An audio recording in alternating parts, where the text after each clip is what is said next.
And you know Billy's got a lot of class. And so he's put it all nice. I'm fixing to tell you all the truth.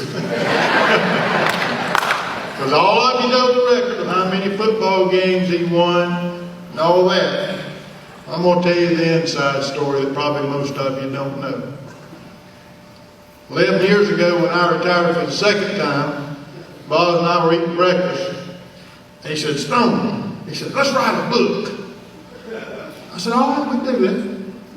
So about 4 years ago when I came up here and started coaching a little bit more, he said, Stone, don't write a book.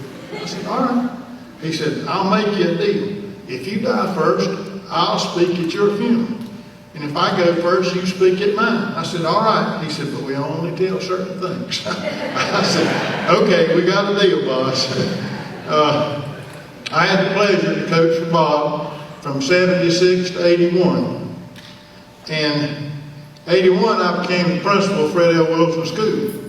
And there was a rule in North Carolina, you couldn't be paid as a principal and paid as a coach too. But Dr. Bradshaw said, now Pete, I can't pay you, but whatever you do with your own time is your business. And after school is your life. So Boz and I decided that I'd go from defense back over to offense, and I'd get on the headphones and get on the press box. So I had the pleasure through 88 of talking to him. And then when he went to South Carolina later, I went to York and did that for a couple of years at York because I lived pretty close to there. Boz, he had a philosophy like Billy's talking about. These are the things that he said to me. First of all, Stone, you eat first class. You travel first class. You act first class. You dress first class. You play first class. You win first class. But if you lose with class. And he said, we're always going to make sure our players know that. Okay, I'll buy that, Coach. He took care of his players like they were his own. I want to thank his children and grandchildren because you shared your daddy and your granddaddy with thousands of kids. If you look back in those years and you add it all up, I promise you, I saw him take kids who couldn't afford it to doctor's visits. I saw him take them to dentists. I saw him take them to psychologists. You never heard a word about that, ever. But he didn't. The pregame meal, we were sitting in the office talking about what are we going to do for a pregame meal. Somebody said, oh, pancakes are good. And somebody said, well, you know, carbohydrates are good and this and that and the other. But I said, we eat steak. A couple of us said, Coach, steak's not the best meal. Doesn't make any difference. Why are we going to eat steak? By God, because we can. There are a lot of our kids that have never, ever had a steak. And they go eat steak. And then when other teams say, why do y'all eat steak? He said, they'll tell them because we can. And so that's what we had. We had ribeye steaks from Table Supply every Friday. Shoes. Some kids couldn't afford their shoes. And if you want to really see something to make you feel good in your heart, watch a kid come in from the practice field and sit in his locker and look under his locker, and there is a box of brand new spot-built shoes. Nobody said a word. They were just there for you. And don't think they weren't proud of them now. Experiences. A lot of the problems in Kannapolis was experience and exposure because those kids had never been anywhere or done anything.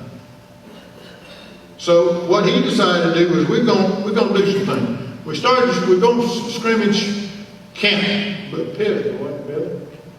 We said we're going to fan scrimmage because we were friends with that coach. Well, I said, well, you know, we got to leave early in the morning. Boss said, nope. We're going to stay a couple of days. A couple of days. He said, yep. We got a bunch of kids, number one, never stayed in a motel in their life. So they've never ordered from a menu at a sit-down restaurant with a waitress. They have never swam in a pool. They've never been to the mountains. They've never been to Cherokee. And they had no idea what sliding rock was. He said, we're going and we're going to go for several days, and I've already made reservations. We're going to do this. We're going to stay at the Holiday Inn. Now, he's out here somewhere. I'm probably going to embarrass him, but he's an offensive tackle, and he was 6'4" and 295 pounds, and he played in the pros. But if you think you want to see something funny, you see that 6'4", 295 pound tackle say, I ain't getting out of shallow in this pool. I ain't going to the deep end. You know what I'm talking about, ladies? You know, we think today it'd be a big deal. I mean, you know, if you walked out here right now, if you said, oh, Dabo Swinney, I got to meet Dabo Swinney. You know, man, I got to see Nick Saban. I got to meet Matt Brown today. That'd be a big deal. You know, that'd be exciting to you. How about our players? For that pregame meal, Boz is smart now, okay? He always told them to buy 10 extra steaks. And it didn't take long for college coaches to figure out, if you got to Kannapolis about 2:30, 3 o'clock, that Boz was always going to say, well, come on, eat with us. And they're going to say, Darryl Moody, you're here, you know the truth. And they'd say, oh, no, Coach, I can't, we can. No, Coach, we actually have a steak for you. So in would walk these coaches, you know, North Carolina, Clemson, Alabama, Florida on the shirts and all that stuff. And they literally started coming so much we had to get 15 steaks. But our kids would see those people coming in with those shirts. And they actually got onto a first name basis with our kids. You know, hey Randy, hey Lance, hey Ethan, they talk, whoever, didn't make any difference. Rock was the ball boy and the guy from Clemson, hey Rock. But our kids, oh yeah, that's Coach so-and-so from somewhere. That was a big deal to them. And what we did, I'll say we, because I had a part in it too. After the meal was over and we got back and we had our meetings, some of us would say, okay, you see who's here to see you play tonight, don't you? You better play like the devil tonight. Now, they didn't know that those coaches was going somewhere else to watch another ball game. They thought they were here in Kannapolis watching them. So they played pretty hard. Their future. Boz sat down time and time and time again. You know, listen, boys. Because I knew this firsthand. I was assistant principal at Old Cannon Junior High. And you'd get on a kid about grades or misbehavior, and you'd say, son, you can't do this behavior. Make no difference. I'm quitting when I'm 16. My uncle's over the weed room. I got a job waiting on me. I'll make more than you make. Kids telling the truth. So Boz showed them, fellas, there is a way out. He didn't just tell them. He didn't just take them to ball games, but he took them to campuses, to NC State, to Clemson, to North Carolina, to Wake Forest, to Catawba, to Lenore Ryan, to Marshall. He took them on that campus when it wasn't a ball game day, because he wanted them to see what it was like at college. This is the life. This is the room you can live in, son. This is where you'll eat.